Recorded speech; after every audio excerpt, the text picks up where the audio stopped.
अब हम नीति शास्त्र के विभिन्न आयामों पर चर्चा करते हैं। एक क्लासिकल डिवीज़न है, इसका क्लासिफिकेशन है, जो कि नॉर्मेटिव इथिक्स, मेटा इथिक्स तथा अप्लाइड इथिक्स में जाना जाता है।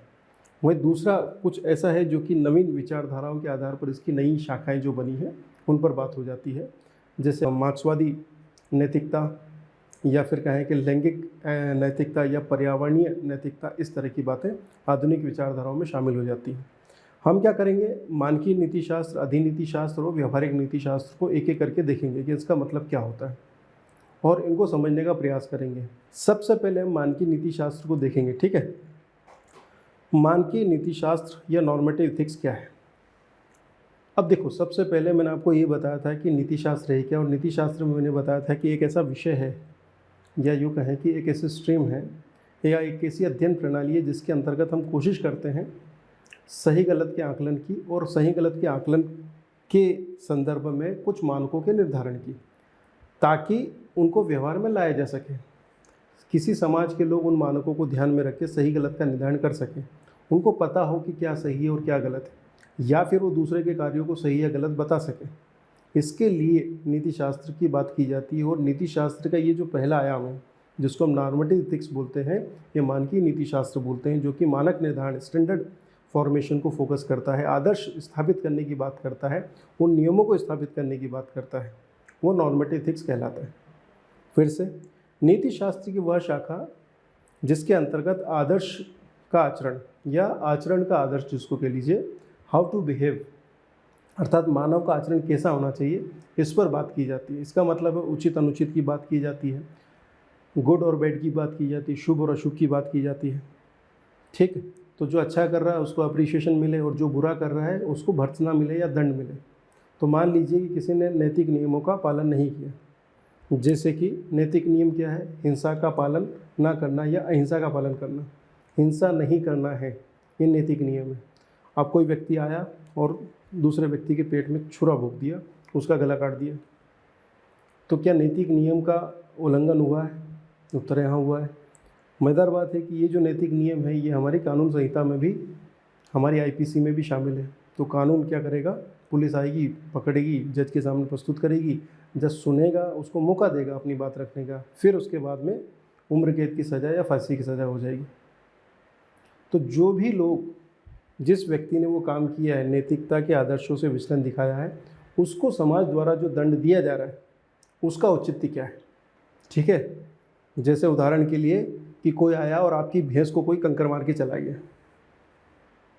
ठीक, कंकर मार के चला गया, आपको आया गुस्सा कि इसने गलत किया, मेरी भैंस को कंकर क्यों मारा। आपने तलवार उठाई और उसकी जाके बकरी की गर्दन काट दी, उसकी बकरी की हत्या कर दी आपने। पूछा कि भैया ऐसा क्यों किया, इसने मेरी भैंस को कंकर मारा, मैंने इसकी बकरी को मार दिया। अरे भाई, ये क्या बात हो गई, ठीक। दूसरा उदाहरण, वो आया और उसने आपके घर को आग लगा दी। आपने बदला लेने के लिए क्या किया, जाके उसकी खूब पिटाई कर दी कि तूने मेरे घर को क्यों आग लगाई। उसने कहा कि मुझे मज़ा आ रहा था आग लगाने में, ठंड बहुत थी, मुझे लगा तुम्हारा घर जला सकते तो मैंने जला दिया। दंड का औचित्य निर्धारण नीति शास्त्र का एक बड़ा मतलब यूँ कहें कि बड़ा प्रश्न है कि भैया किसको कितना दंड दिया जाए। तो दंड का औचित्य क्या है और कितना दंड देना है, सोचिए जरा। उसने मेरी भैंस को कंकर मारा, मैंने उसकी बकरी को मार दिया या उसको मार दिया, सोचो क्या ये दंड बराबर है? नहीं। अरे उसने तुम्हारी भैंस को कंकर मारा, तुम जाके एक पत्थर माराते खूब से खूब उसकी बकरी को, तुम उस बकरी का गर्दन ही काट लाए, ये सोच के कि अब तो पाया सूप बनेगा इसका। सोचिए जरा, बात समझ में आई? तो नॉर्मेटिव एथिक्स क्या करती है, नैतिकता के मापदंडों का निर्धारण करती है, आदर्शों की स्थापना करती है, साथ ही साथ वो क्या करती है, दंड के औचित्य का भी निर्धारण करती है और किन परिस्थितियों में किस तरह का दंड दिया जाना चाहिए, ये बात करती है। तो इसका एक क्लासिकल एग्जाम्पल है नॉर्मेटिव एथिक्स का, कि हमें दूसरों के साथ वही व्यवहार करना चाहिए जिससे हम दूसरों से अपेक्षा करते हैं। अगर हम किसी के साथ ऐसा व्यवहार करते हैं, देखो कोई आया और आपके साथ गलत व्यवहार किया,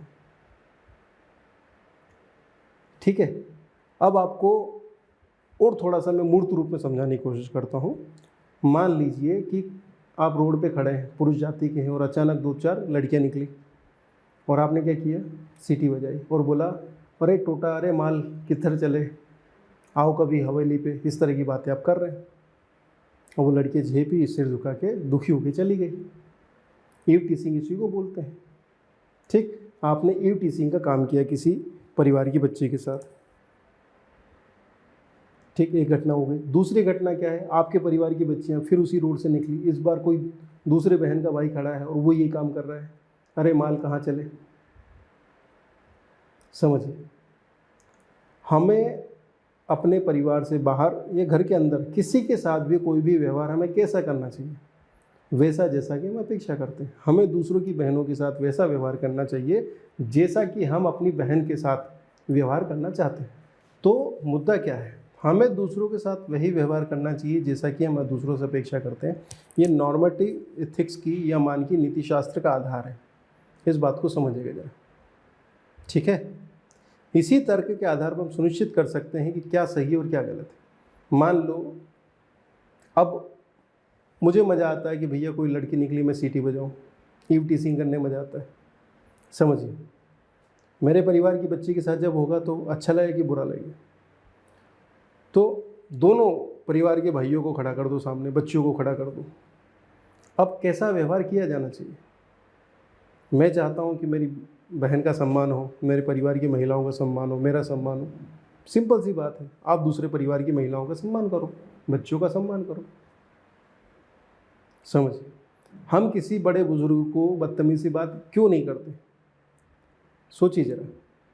हमें अपने माता पिता का सम्मान क्यों करना चाहिए, क्योंकि जब हमारे बच्चे, जब हम कहते हैं ना कि हमें अपने माता पिता का सम्मान करना चाहिए, क्योंकि आपका बच्चा देख रहा है आपको, वो भी बड़े होकर आपके साथ वही करेगा जो वो सीखेगा।